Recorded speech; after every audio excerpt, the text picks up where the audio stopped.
Quran-ı Kərimi oxumağa necə daha çox həvəslənmək və bu ibadətdə yüksək əzmkarlıq göstərmək olar? Bu istiqamətdə hansı üsul və vasitələr mövcuddur? Bəzən Quran-ı Kərimi adi kitablar kimi oxuduğumuzu hiss edirik. Bu haldan qurtulmaq və onu layiqincə dərin şuur və diqqətlə oxumaq üçün nə etməliyik? Bu da gözəl bir sualdır. Allah-u Teala'dan diləyirəm ki, Allah-u Teala hər birimizə Allahın kitabını gözəl şəkildə öyrənməyi, oxumağı, əzbərləməyi nəsib etsin. Əmin. Və əməl etməyi nəsib etsin ən başlıca. Quran-ı Kərimi oxumaq üçün və yüksək əzmkarlıq əslində Quran-ı Kərimin nazil olma səbəblərinə baxmaq lazımdır. Necə ki, elm əhli zikr edir. Və bu Quran-ı Kərim kimə nazil olub? Ona baxmaq lazımdır.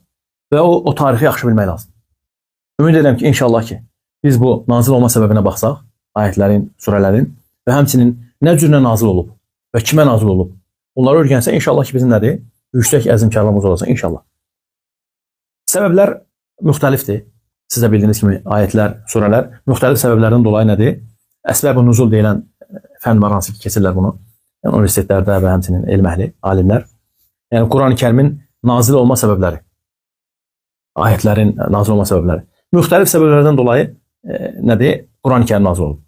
Misal üçün, Peyğəmbərimiz sallallahu aleyhi ve sellem səfərdə olanda, misal üçün, və yaxud Peyğəmbərimiz sallallahu aleyhi ve sellem döyüşdə olanda, və yaxud evində olanda müxtəlif səbəblər nədir? Hər hansı bir hadisə baş vermiş, ona görə ayət nazil olmuşdur. Və yaxud sualların, və yaxud suallar haqqında danışanda, sual ayətləri, yəni Peyğəmbərimizə sallallahu aleyhi ve sellem suallar verəndə ona nazil olurdu ayətlər və bu cürlə əsbəb-ı nuzul, yəni bir mənada nazil olma səbəblər. Nə cür nazil olması? Subhanallah. Baxın, təfsirlərdə keçir ki, elm əhli, təfsir alimləri zikr edirlər. Peyğəmbər sallallahu aleyhi ve sellem sahabələrlə oturardı, elm məclislərində və sahabələr öyrədərdi sallallahu aleyhi ve sellem. Baxın, Mirzə qardaş, Peyğəmbərimizlə sallallahu aleyhi ve sellemlə sahabələr arasında o qədər sıx münasibət olurdu ki, o qədər sıx yaxınlıq olurdu ki, onlar oturanda biri-birlərinin, belə deyək də, dizləri bir-birinin dizinə dəyirdi, çiyinləri çiyinlərinə dəyirdi. Belə deyək də, halqa şəklində otururdular. Nəbi sallallahu aleyhi ve sellem otururdu və sahabələr də onun ətrafında. Necə oturmasınlar ki, sallallahu aleyhi ve sellem? Onlar onu atasından, anasından çox istəyirdi, analarından, evlatlarından çox istəyirdilər, sallallahu aleyhi ve sellem. Allah Teala bizə də nəsib etsin, Allahın nəbisi ilə görüşməyə qiyamət günü, əmin. Peyğəmbərimiz sallallahu aleyhi ve sellemlə oturanda, baxın, subhanallah, baxın, Mirzə qardaş. Nəbi sallallahu aleyhi ve sellemlə sahabələr oturanda, deyir ki, bizlərdən birimiz çiyinlərimiz çiyinlərinə dəyirdi, dizlərimiz dizinə dəyirdi. Və bir də görürük ki, nədir? Bərk şəkildə, sanki üzərimizə bir daş düşən kimi, sanki üzərimizə bir ağır bir yük düşən kimi ayaqlarımızda bir şey hiss edirdik. Madam ki, bizim ayaqlarımız, dizlərimiz Peyğəmbərin dizinə dəyirdisə. Buna fikir verin, subhanallah. Sizcə bu neymiş? Biz onda bilirdik ki, vəhiy nazil olur. Subhanallah. Allah vəhiyini nazil edirdi. Deyir ki, biz ondan da hiss edirdik, deyir. Bu nə deməkdir? Baxın, Mirzə qardaş, misalı daha da yaxınlaşdırmaq üçün. Bir nəfər tok vurur, Allah korusun. Tok vuran insan, kimsə gəlir onu xilas eləmək üçün, o tutanda həmin adamdan ona da tok vurur, onu da tok vurur. Titrəmə baş verir, elə deyil mi? Çünki nəyə görə? Tok vuran adam elə bir ki, tutub, tok vurub, kimsə gəlir onu xilas eləmək istəyəndə, tok ona da keçir. İndi Peyğəmbər sallallahu aleyhi ve sellemlə həmin o sahabələr dizləri bir-birinə dəyirdi, çiyinləri bir-birinə dəyirdi. Deyirdi ki, bizə elə bir üzərimizə bir şey möhkəm şəkildə, sanki titrədən şəkildə nədir? Bir şey, ağır bir zərbə kimi. Üzərimizə sanki bir şey düşüb. Sanki bir daş düşüb, Allah korusun. Hansısa bir ağır bir əşya düşüb. Bu cürlə. Biz bilirdik ki, nədir? Ayət nazil olur. Peyğəmbərə vəhiy gəlir. Sallallahu aleyhi ve sellemə. Və həmçinin yaxşı Peyğəmbərin özü nə cür? Baxın, burada bir də başqa bir məsələ var. Baxmayaraq ki, Peyğəmbərləri Allah seçib, onların məsuliyyəti daha çoxdur. Daha ağırdır. Hətta onlar ölməyəğində daha da çox əziyyət çəkirlər. Adi insanlardan 2 qat əziyyət çəkirlər. Bu da hansı ki, hədislərlə varid olub. Peyğəmbər sallallahu aleyhi ve sellemə də ayətlər nazil olanda, onu da sahabələr qıraqdan hiss edirdilər. Sizcə nə cür? Deyirlər ki, hədislərdə keçir ki, biz otururduq qış vaxtında. Hansı ki, soyuqdur, maroz var, şaxta var, qış vaxtıdır. Bir də görürük ki, Peyğəmbər sallallahu aleyhi ve sellemin alnından tər axır. Şiddətli şəkildə, su kimi. Subhanallah. Sanki başını yumuş kimi. Tər axır əməli başlı. Nəbi sallallahu aleyhi ve sellem belə deyək də tər suyun içində olurdu. Saqqallarına kimi. Sallallahu aleyhi ve sellem. Biz de bundan bilirdik ki, vəhiy nazil olur. Görürsünüz, qış vaxtında Tər axmaq nə deməkdir yandığı yerdə? Vəhinin ağrıdır. Sonra Rəbbimiz Quran-ı Kərimdə buyurur ki, İnnə sənulqi aleyke qavlən saqilə. Biz səni ağır yüklə, ağır vəhy ilə yükləyəcəyik.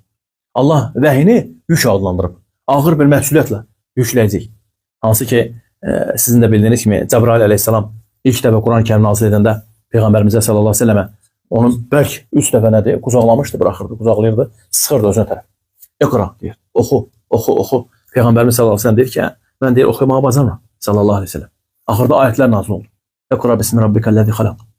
Oxu səni yaradan Rəbbin adı ilə və bu suranın sonundakı daha doğrusu 5 ayəsi nazil oldu. Sonra da nədir? Yavaş-yavaş tədricən bu ayətlər nazil oldu.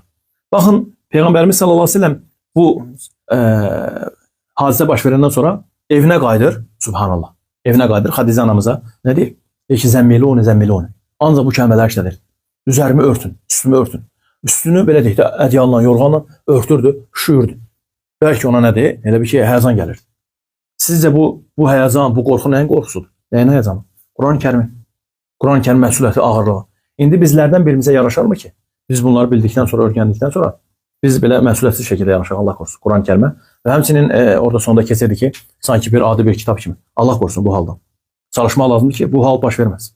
Allahın kəlamı biraz öncə dediyimiz kimi hadisələrlə səbəbləri bildik ki, hansı səbəblərlə nazil olub, həmçinin nə cür nazil olub, kimə nazil olub, Peyğəmbərə sallallahu əleyhi və səlləm 23 il ərzində nədir? Ayə-ayə, sura-sura və həmçinin Allahın kəlamı haqqında neçə ayətlər var.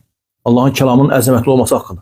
Subhanallah. Ona görə bizlərdən birimizə yaraşmaz ki, bunu adi bir kitab kimi oxuyaq və Allahdan diləmək lazımdır ki, istəmək lazımdır ki, Allah-u Teala bizə bu kitabı elə öyrətsin ki, Subhanahu Teala qəlblərimizə getsin.